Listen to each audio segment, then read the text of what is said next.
Aujourd'hui, je vous présente un beau petit jeu de société tout droit sorti de la boutique chez Ludol, Panique Maison.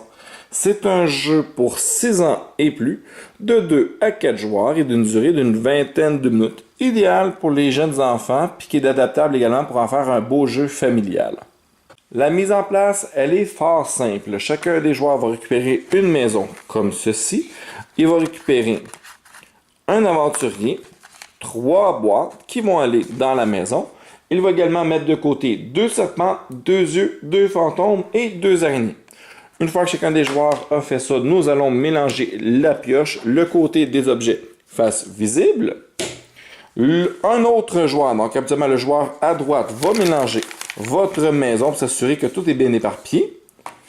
Une fois que ceci est fait, nous allons faire 1, 2, 3, go, retourner la carte et tous les joueurs en même temps doivent être capables d'amener le personnage, donc l'aventurier et les 3 boîtes dans la pièce de la maison désignée par la carte. Donc ici, ce serait la pièce mauve.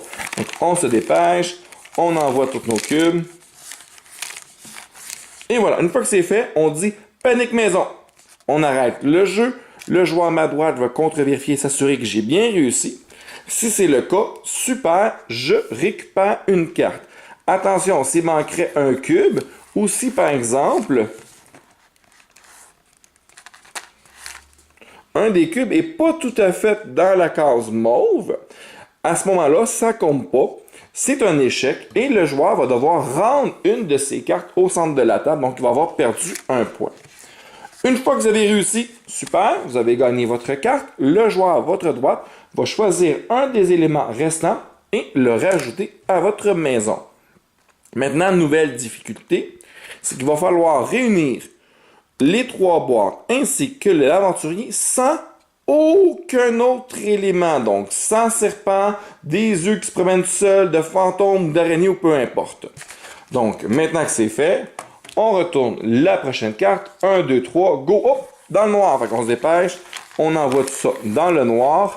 Et surtout, sans le serpent. Panique Maison. Super, j'ai réussi. Encore une fois, je gagne la carte. Un autre joueur me rajoute un élément. Et ainsi de suite. Jusqu'à ce qu'un joueur arrive à 5 cartes. Une fois qu'un joueur est arrivé à 5 cartes, il a gagné. Voilà, pas plus compliqué que ça pour le premier niveau. Deuxième niveau. Une fois que les joueurs sont un peu habitués, nous allons commencer avec la totalité des éléments dans notre maison et la pioche va être mélangée, mais de l'autre côté. Et lorsque nous allons retourner la carte, ça va nous indiquer qu'est-ce qu'il faut retrouver dans cette pièce-là. Donc, par exemple, ici, je peux voir que je vais avoir besoin de 2 yeux, une boîte, un serpent et un aventurier dans la pièce verte. Pas mal plus difficile à accomplir. Donc, on se dépêche. Et voilà, Panique Maison. Je regarde, je vérifie. J'ai un serpent, un aventurier, 2 yeux et une boîte. Super, le joueur à ma droite vérifie. Il faut s'assurer aussi qu'aucun autre élément ne se trouverait entre les deux. Donc, une patte d'araignée rentrée comme ça, ça ne serait pas valide. J'aurais perdu une carte. Je gagne une carte. Encore une fois, le premier joueur qui est rendu à 5 cartes a remporté la partie.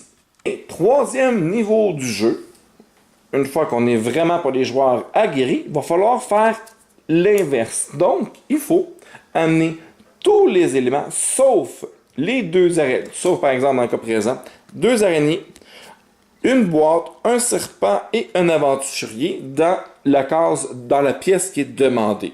Donc, on accentue encore une fois le niveau du jeu et le premier à avoir tenu 5 cartes est déclaré grand vainqueur. Petite variante personnelle que moi j'aime bien, c'est de jouer avec différents niveaux de difficulté avec différents joueurs. Par exemple, les jeunes enfants vont jouer seulement qu'à la première version du jeu, alors que l'adulte, lui, va s'occuper de devoir faire les 2 modes, récupérer tous les objets dans cette pièce-là ou l'inverse, afin justement que la difficulté rejoindre un peu l'enfant. Donc, l'adulte n'aura pas besoin de laisser de chance à l'enfant parce qu'il y a déjà une très grande difficulté supplémentaire pour lui. Donc, c'est vraiment un jeu qui est adaptable côté familial à ce niveau-là. Sinon, entre enfants, ça se joue très bien, beau petit jeu. C'est sûr qu'il y a un paquet de petites pièces, donc il va falloir faire attention à ce niveau-là. Mais c'est quelque chose que j'aime bien.